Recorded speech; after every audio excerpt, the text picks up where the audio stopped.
Welcome to Kalam, the Small Steps podcast where we try to showcase individual perspectives of recent graduates about different pathways of life. I am Hemansh Bhatia, And I'm Arjit Singh.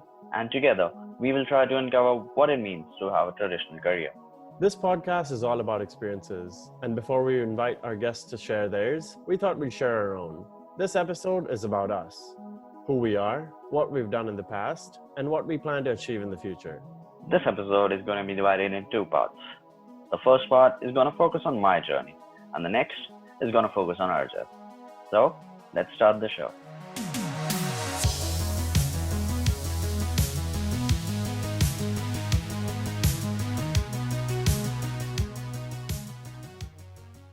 Speaking of journeys, Hemansh has had an interesting one. The creative student who has not only written screenplays, poetry, done painting, made films for national competitions, but also achieved a bachelor's in engineering, a field that is very different from what I know his hobbies to be.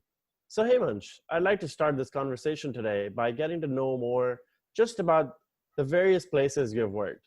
Could you share with our listeners what was your first job and how has that transformed into what you're doing today?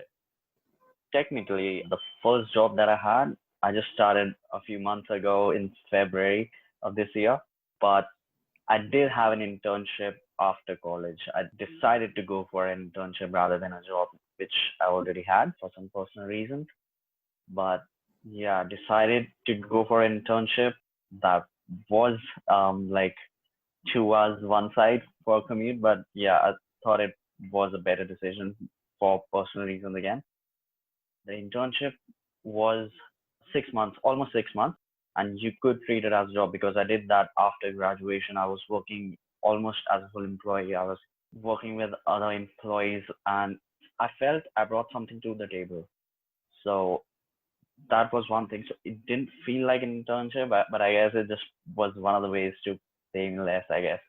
I'm not complaining right now, but yeah, that was quite helpful because I was at a point where I didn't know what I actually wanted to do. I only knew a few things. I was good at problem solving, but in development, you're thinking, okay, what other languages do you know? What projects you've done and something. So the internship was a safer choice to go and explore because I didn't have that long-term commitment. I could say that 6 months isn't that long. I was able to commute 2 hours away every day because I knew it had an endpoint. I knew I wasn't going to be commuting those 2 hours one side, one way for the rest of my life or for a lot of time. And not having that commitment set really helped my mental health as well because it didn't put a stress on me to actually, get through it. I knew it was going to end someday. It was temporary. And I got to learn so many things I might not have if I went to the other job in the other place. So I think I know right now what I want to do for the next few years. So that's definitely something that I believe was the right step that I took. And right now I'm working as a front-end developer at a company, a CRO company. You're a designer, so we know you know of UX design and stuff. So what they do is give us a UX hypothesis and ask us, the developers, to develop them so they can test it out in the real world. And for someone who really enjoys UX, really fascinated by UX, and also loves that problem solving aspect in development, I'm really happy with the job I have right now. That's good to know, Hemansh. And now, since I've known you since childhood, I would definitely like to tap into some of what your dad does and how you were never kind of inclined towards that. So I know that you kind of had a little bit of an interest for a while there in what your dad does, right? So I know that he has his own textile factory. Can you maybe touch up upon that and what kind of work he does, and if you ever worked with him? Yes, so my dad does have a textile business, and growing up, I thought, okay, everyone here, used to say, okay, you'll just go and join your dad's business, and you kind of start believing it growing up that maybe you'll have to continue the business. He wants you to take over the business when you grow up. So there was a thought in my mind, okay, if I want to study, like what can I study to provide something again to the table there in the business. Before graduating high school, I was looking at again there's textile engineering, there's this and that could maybe help the business a bit, but looking further into it, I decided that it wasn't for me. What I've read is like creativity has a few spectrums. So one could be entrepreneurial, or there's a business mindset maybe, and there's some other, painting. Where there are different spectrums to creativity, and more business related aspect of the creativity spectrum. I don't think I really fell into that. I decided like maybe I want to create my own path, or maybe I want to explore, take a safer choice, engineering. I'll have 4 years. I can decide later on in those 4 years, maybe I don't even want to do engineering. I don't even want to do my dad's business. Maybe I want to do a third thing, right? So I had those years and I could explore because I did at that time, obviously, had the luxury to explore. One of the summer breaks for college, I did decide to go for one internship, that kind of a thing, at a textile business related to it. I got to learn more about the business, but yeah, like I said, I knew it wasn't gonna be for me. Enjoyed learning more about the business, understanding what my dad's business is exactly, but it still I felt lacked the creativity and problem solving aspect that really needed to be. What did you gain from that, right? So of course you said that maybe those roles or that role wasn't as creative as you wanted it to be, but I'm sure you gained something from it, right? How was the work ethic? If there is anything else that you gained, what was that? Was it anything that you could maybe possibly relate to what you are doing today, and how do you make that connection? So the main reason why I went into that internship and why I personally like doing that, because of a more understanding of my dad's business and decreasing that gap between us in that sense. So that is a personal thing. But other than that, when I look into it, it was really my first experience working in a team with other players. Even when I was filmmaking, the teams that I had, or maybe working some other projects, we were all the kids the same age or something. It wasn't like there's someone 10 or 15 years older than you with so much experience and exactly a mentor kind of a situation wasn't really there before for me. And I got to learn about that and I knew how important that could be. And just working as part of a team doesn't matter in what aspect or what field you're working on. The team skills that you gain from one job to translate to the other. So I knew what it took to be a part of a team at the lowest level here, and I knew what it could mean in the next few jobs, even in this job where I did have a few new interns working under me as well. So I think that was one of the reasons maybe I was able to better explain them stuff. I knew interns do have a lot of questions, and I was open to it because I got the same mentorship in that internship, which wasn't even related to tech. So it definitely helped me in that. Awesome, awesome. So how do you find your mentors today? In the past, of course, like you've said, that you gained some of that mentorship, if not mentors, at that other position. Do you believe in having mentors? And if yes, then how do you find your mentors? So I guess I've been lucky enough to find the mentors at my workplace wherever I've been, and some good ones. Like they were open to help me, and even though, like I said, I started working in February at this new job, and by March we were working from home, so I haven't exactly had that much, face-to-face conversation with them. But my seniors have been helping me. The directors of the company have been great, have been open, and have seen. And I think even though I've been working from home for most of my time here in this company, I feel like I've made quite a lot of growth working here. And yeah, for finding one, I really wouldn't know. I think it's about communicating with the person. Maybe you'll have to put that first step in, but don't worry about asking questions because they are there to help you. Okay, it won't take them that much time, and if they help you that day for 1 hour, months later or something, they won't have to help you, and they are in the end gonna actually save their time as well, because you did your work properly. So don't fear asking questions from anyone, from your seniors, even juniors. Like a few problems, even though the solution might not come into your head at that moment, but it can come into someone else's mind. So it is a collaborative effort.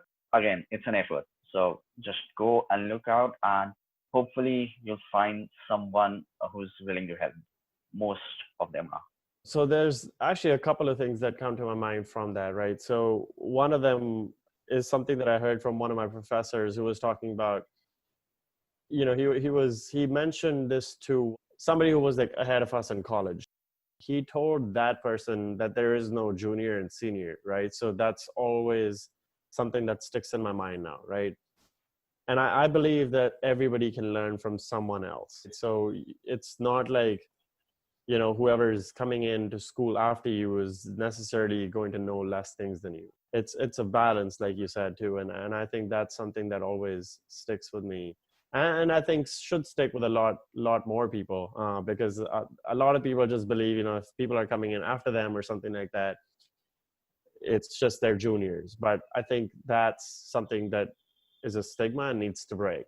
And then the other thing that I kind of wanted to mention was, with mentorship, you said that, eventually the time that your mentors spend with you kind of gets less and less, just because they've answered so many of those questions with you or for you. And so I think what that kind of relates back to is saying that you outgrow, not just outgrow, but you learn from a mentor, and of course they're learning from you as well. But eventually, it's time to, let's say that, okay, I have gained enough from you and I'm thankful for that, but it's time that I step out somewhere else and maybe look for something that I can gain something more from, right? And so it's always, I think it's always an aspect of what can you gain from a person at a time, and how can you move on. Of course, use that to the best of your ability, but move on, take that along, and then pass that on to somebody, but also, of course, keep gaining from other people. So those are the two things I wanted to mention. And then I kind of wanted to push back a little bit and go back to, I think, the second question of what we were talking about. And I think you mentioned filmmaking. So can you maybe talk about that and how you got into filmmaking, if there was ever, a time that you thought that was going to be your career, and if any of your mentors maybe had a say in that, and why you should or should not go into that field, and stuff like that? So for filmmaking, what I remember, I've been watching films like my whole life. I think when you and our friends growing up, all you can say, if one thing that describes me, it would be, I watch a lot of films. So yeah, I grew up watching films, and there was always an inclination towards filmmaking. But because filmmaking is, a team activity, and I didn't have that many people around me who were interested in filmmaking as me, so I didn't really get into it in my school life. But once the school was over, once we were free from high school, I thought, okay, yeah, maybe I can give it a try. And I didn't want to do it professionally because, again, I thought I had an interest, but I didn't know if this hobby, a potential hobby, could be a potential career. I didn't know that. So I didn't go into any filmmaking degree or something. I decided for engineering because I felt, okay, I could do engineering as a safer choice again. And in those 4 years, maybe I can explore filmmaking on the side and see if it's something more than a hobby. Maybe I could find people that did share similar interests. Uh, actually, for filmmaking, it was always a thing. I never really worked with seniors as much. We were always the same age. I didn't really have that mentorship in filmmaking. It is a creative field, so we were just bouncing ideas off of each other. We were just going off from what we know and experimenting. But it wasn't about just filmmaking, I guess. It is a creative output that I was looking for. So the personal work that I'm doing right now as a front end developer of working with UX designers, I do feel that that also is, a creative outlet for me. So I'm using the same part of my brain for that as I'm doing for filmmaking. It's just the same. And maybe it's even better because communicating what I wanted it to be creatively with the team who are definitely my age. There wasn't a hierarchy there.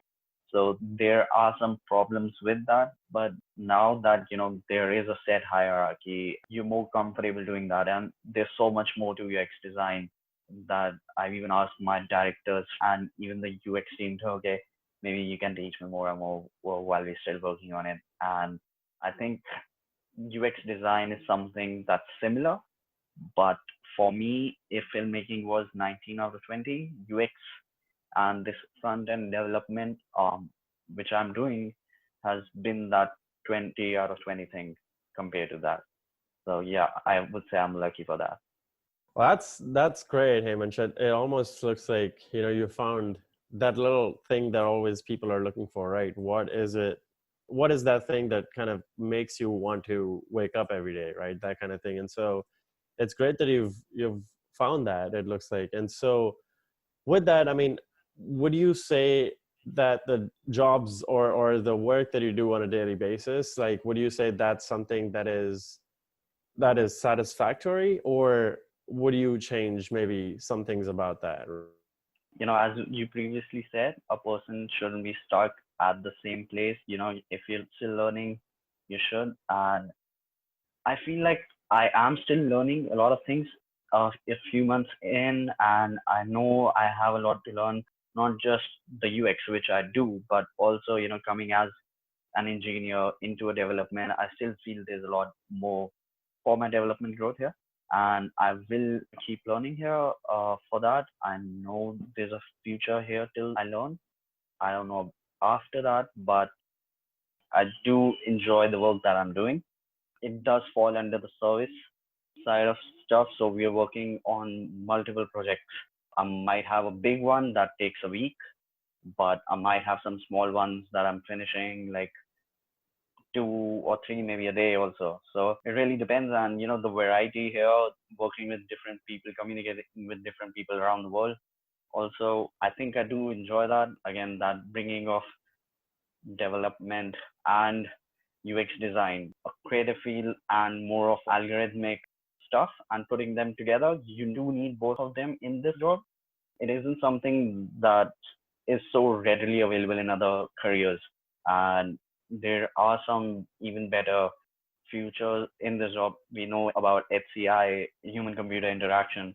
So there is a lot of growth, which is still quite diverse in where you can go. So again, I'm learning. The company's great, but like again, I'm not thinking that long because I'm just committing to the point to where I know that I'll still grow.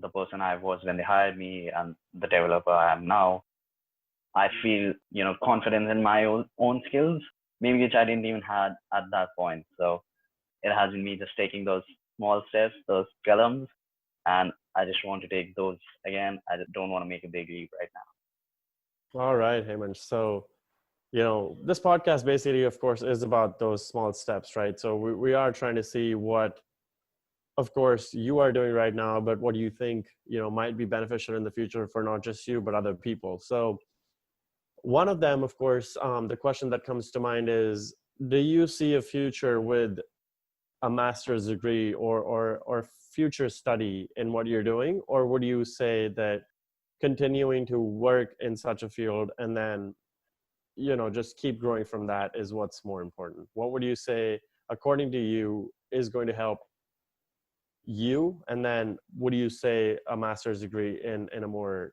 specific field can also be something that can be beneficial? So what I've found is the knowledge you gain from going for a degree, be it bachelor's or even master's, what you get is important, but doesn't translate exactly to the industry. It depends on you how well you can translate what you get from that degree into the career that you have right now. How much can I learn being in the industry? It would depend on the future.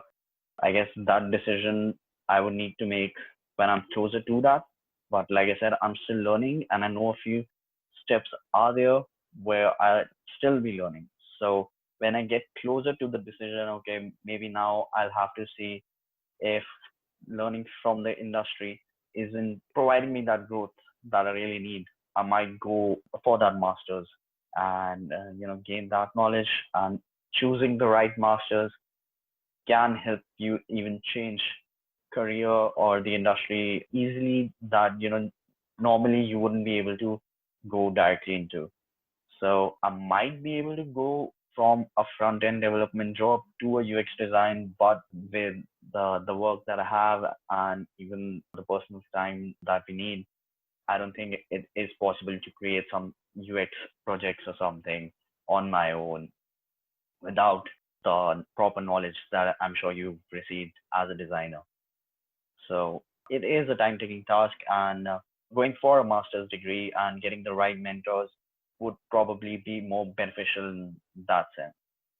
All right, that makes sense, Hemansh. So one thing that you mentioned right now, and it is something that you had also mentioned in our survey, was that you were a good kid but a bad student, and that's something that I want you to touch up upon before we let you go here, because I think that's a very important aspect, right? So, of course, we've grown up together as best friends, but it would be great to hear what your perspective would be when you talk to other people about that. So if you could share something about that, that would be great.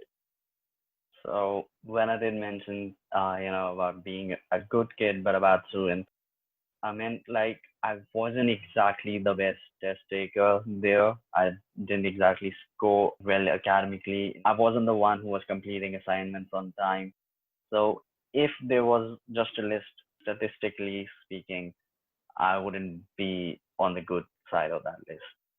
The funny thing is, graduating high school, even graduating college, you're like, okay, I don't have the best of grades right now, but when you do go for that interview, they'll just look at those grades, but it isn't exactly something that's really a part of the conversation. They're more into what's your potential, and grades don't necessarily define your potential. It's you. Even if you don't study, like we said, if you don't get the degree, and you can still show your potential through some other work that you did without ever going to college, you might still get that job. Obviously, I'm not saying the degrees don't help. They do provide you knowledge in a more efficient way, but for the industry, it's more about what's your true potential. That is great, Hamish. That's great to hear. Now I do understand that as a person who's also grown up in India, I do understand that parents usually have a big role in what you're doing when you are, at least for the initial years of your high school or your middle school life, right? So how did that play out? Just because you've been mentioning stuff about grades and how that wasn't something that was maybe like a strong suit for you. Did your parents ever push you for that? And what do they think about that now? I think my parents didn't exactly had a problem with grades to that point, because I wasn't like failing or anything. I was just around average. So I knew they were looking out for me. At that time, obviously, I didn't know what I know, that grades don't really matter to that extent, like we discussed.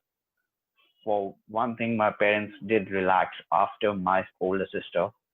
They were a bit relaxed with me because they did know the toll it took on her in her high school days, and they were a bit relaxed with me. So I got to make my own decisions. I was responsible for my own decisions. This is a very big thing that I've grown up with, that whatever decision you make, you will be the one responsible for that decision. A decision isn't, always just life ending. So there are small decisions, and you don't know how good a decision can be in the long run. But whatever you did, you need to take responsibility for that. And this is something that I'm grateful for my parents for teaching me, because the decisions I've made, I haven't looked back and thought that they were bad decisions. Whatever decision I took, I was like, okay, I've taken this decision and I'm gonna go through it.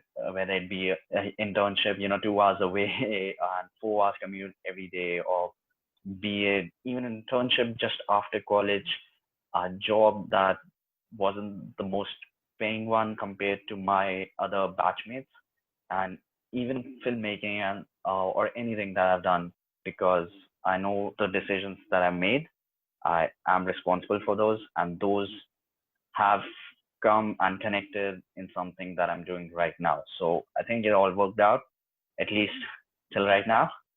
But let's see what the future holds for us.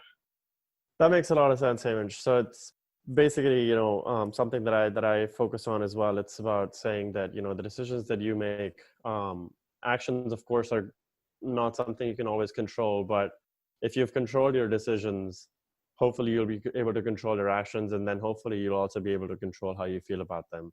And I think that's a great place for us to end this. And, another thing that you mentioned was making sure that people are being inspired and people are, understanding that grades aren't always going to be something that define who they are and what they do and what they're going to do in the future. And so that's where I want to leave our listeners today, and just basically make sure that, hopefully somebody is inspired from what we've done today. And if you want to go out there and make your own podcast, and if you want to go out there and write your own book, and if you want to go out there and do whatever you want to do, it's always going to be about those small steps, making sure that as long as you can hold yourself accountable for the little decisions and the little steps you take, in the long run, you'll be able to control those actions, and you'll be able to control your input towards them. If you've taken an action, making sure that you're pushing your 100% into that to make sure that you're not going to be able to disappointing yourself. And that's what's most important. And so thank you so much, Hemansh, for sharing your experience. I hope some of our listeners are able to extract that little bit of meaning, if not a lot of meaning, from this episode, and go out there and take those little steps and little actions that are going to be important in their life. This is your host, Arjit Singh. And Hemansh Bhatia. And you've been listening to Kadam, the Small Steps podcast. If you found value in this episode, please like, share, and subscribe. And as always, let us know how we can make this better. A traditional career is always untraditional. Thanks for listening. See you in the next episode.